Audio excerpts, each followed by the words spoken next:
Hi, my name is Robert Healer. Today we'll be discussing a case called Walmart inventory shrinkage. In this case, we have a new manager named Shane O'Hare.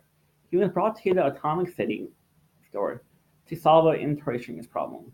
Before he was brought here, they had a shrinkage loss of about $2 million. What inventory shrinkage is basically inventory that you cannot find, that's been lost, stolen, and you did not count for part of your count. So this is a big problem. It's a huge dent into their bottom line. Shane was brought here to solve this. Before we get to the case, there's a couple of things that we need to know about. In this case, we need to know who the stakeholders are. Of course, they are Shane O'Hare, the store manager, his boss, Jeffrey Cook, who's a regional manager, Sydney Rondo, who's head of Idaho operation for Walmart, Larry Brooks, who's Walmart regional asset protection manager. There's another store manager in Atomic City. We don't have her name. And there's also an asset protection manager that they just hired. We also don't have the name of. The only issue in this case is that the inventory shrinkage has decreased from $2 million to roughly $80,000, which is a huge decrease. He had no explanation for this. He knew that the numbers must be doctored in some way, but he did not know how. The issue is trying to find out this because he has a bonus tied into this. If his numbers are good, the regional manager can earn a bonus. But he knew that they were wrong. And so he was able to talk to that other store manager, and she explained to him why the numbers were so low. Because they were not doing the inventory count correctly. Because they would count 10 items when it's supposed to be 12, consider 2 items like a bin or a train tried on by customers. So they would still count them as part of the inventory. Therefore, there was no shrinkage because all inventory was counted. And there was probably some had been stolen, which was not counted for.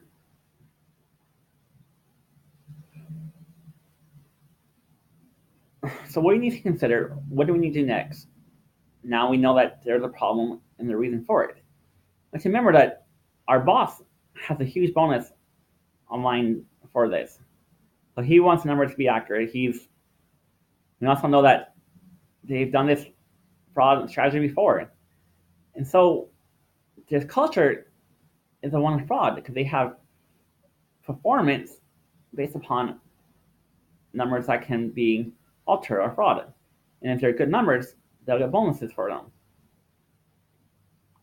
We need to know who we need to talk to and in what sequence. Before we talk to anybody, we need to make certain that we have proof. We need to know if the other store manager, when she dealt with this problem in the past, when we were able to figure out the problem for it, the reasoning behind the numbers, if she got some proof.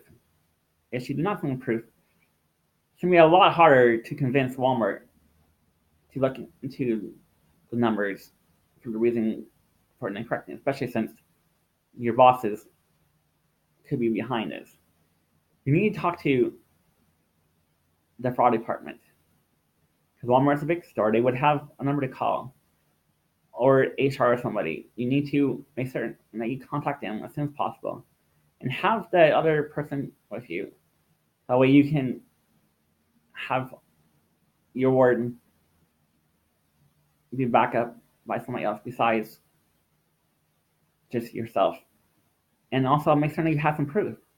Because like I said, you're going against your bosses and they probably are trusting the company.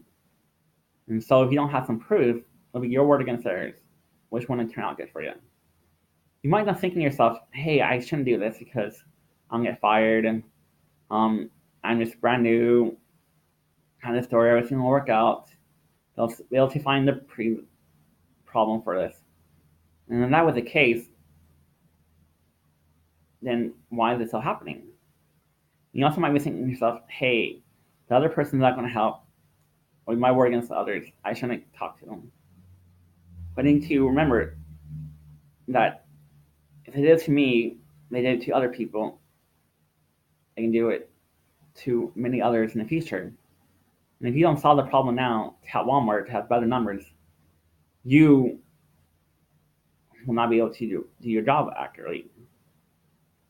You need to talk to the person, remind her, hey, she might not go with you to talk to the manager or to the fraud department, saying, hey, we need to talk to them so we can resolve this problem so this doesn't happen to others.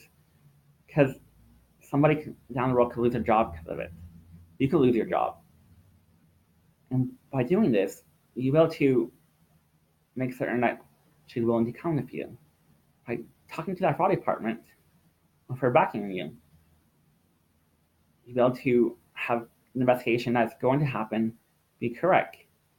Because they are probably going to just investigate to cover up their mess and state the reason for it is, as he was saying, there's improper numbers counted previously.